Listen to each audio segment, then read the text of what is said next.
What's up, guys? AK with you today.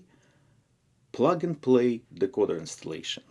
So let's get started. Rapido RS-11. I did review already on my Russian channel. Just like look around because it doesn't have the sound decoder, and that's what I got request from the customer. So honestly, I have no idea what's the deal with the speaker and all that stuff. That's a good example, guys, actually from scratch. So, but I did open it already to show the locomotive. So, bunch of those small protection things, extra parts.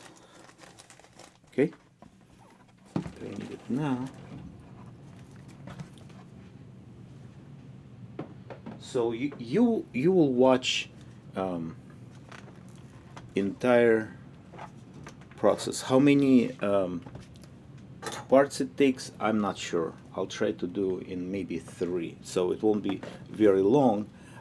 That's 21 pin decoder I'm going to use, and the speaker will determine. So that's where I'm trying to, guys, show you the real time, real deal.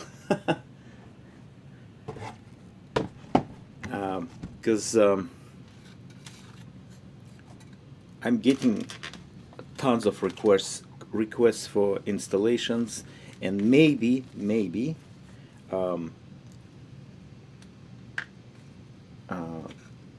those guys who are requesting maybe just not recognizing means how long it takes and what's involved. You know, the plug and play is different. Depends on the model again. The Rapido or like scale trains, to me it's not easy. We'll see. Thanks for watching, supporting business, and have a good one. Bye bye.